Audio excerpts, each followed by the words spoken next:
Shortly after the trade deadline passed, the Milwaukee Bucks were rumored to be in the running for one of the biggest names on the buyout market. According to The Athletic's John Hollinger, subscription required, the Bucks were a hot spot for Reggie Jackson. While Milwaukee was a justifiable landing spot for the veteran, any hope that he would end up with the Bucks was quite short-lived. According to The Athletic's Shams Charania, Jackson plans to sign with the Denver Nuggets after securing a buyout. That takes a big name off of the board for the Bucks, but there are still a few other options out there worth considering. Backup options for the Bucks after Reggie Jackson signs with Nuggets. It is unclear just how interested in Jackson the Bucks were, but it would make sense for them to add another point guard via the buyout. After trading away George Hill in a deal for Jay Crowder, the team has 2 point guards in Jrue Holiday and Jevon Carter, and another would do some good. There are certainly some interesting names on the market if Milwaukee wants a point guard. But first, if you are new to the Bucks News channel, take advantage and subscribe so you don't miss the latest news that happens in the world of basketball. We are always bringing you firsthand here. Enjoy and like this video so that YouTube continues to bring you the latest Bucks news in the world of basketball. The most obvious Bucks candidate is Patrick Beverley, who is set to receive a swift buyout from the Orlando Magic. Beverley has made a living in this league due to his defensive intensity, having earned 3 all-defensive nods during his career. Alongside Crowder, Beverley would add some more toughness, defense, and experience to this veteran roster. It should also be noted that Beverley may have possibly been recruited to Milwaukee in the past by Giannis Antetokounmpo. On an episode of the Pat Bev podcast with Ron, Beverley recalled a previous encounter he had with Antetokounmpo ahead of a game. Through an impersonation of Giannis, Beverley recalled that Giannis said, "I like you, Pat.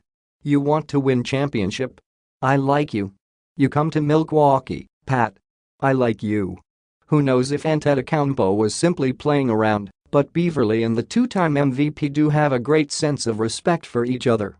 If Giannis likes him, it would not hurt to bring him into the fold, especially if he can bring some of that reputable defense to the floor on a nightly basis.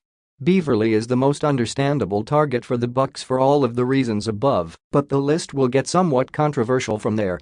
The next 2 high-profile point guards on the list are both experienced veterans with solid resumes, but there are questions as to how they would fit in with the Bucks. The first is Russell Westbrook, who is currently deciding whether or not he would like to be bought out by the Utah Jazz. If so, a handful of teams could look into adding him. From a fit standpoint, Westbrook would not be seamless in Milwaukee by any means. He is not a great long-distance shooter, and his desire to attack the hoop could make things complicated with Giannis Antetokounmpo. His turnovers are also a problem, as the guard has a tendency to turn the ball over due to careless passes. To his credit, Westbrook looked pretty decent in a bench role with the Lakers this season, having scored and facilitated the basketball well at times. If the Bucks did have an interest in signing him, it would be to add an experienced guard who has an MVP under his belt to this bench brigade. The other big-name point guard is John Wall, who will be bought out by the Rockets anytime now. Wall had a rough time finding his footing this season and desperately needed a change of scenery. He's not a perfect fit for the Bucks, given that he is a poor long-range shooter and not the greatest defender, but he could still help this team in some ways. He is a tremendous passer, having put up 8.9 assists per contest in his career. The veteran could alleviate some of the ball-handling duties from Milwaukee's other stars. Coach Mike Budenholzer loves to utilize 2-point guard lineups, and a backcourt of Jrue Holiday and John Wall would be interesting. These are just 3-point guards the Bucks could consider if they view that as a position of need in the coming weeks. Point guard is not the only need for this current roster, as another center would not hurt. But another floor general could help fortify the rotation before the stretch run. Stay tuned to see what the Bucks do with their final 2 roster spots.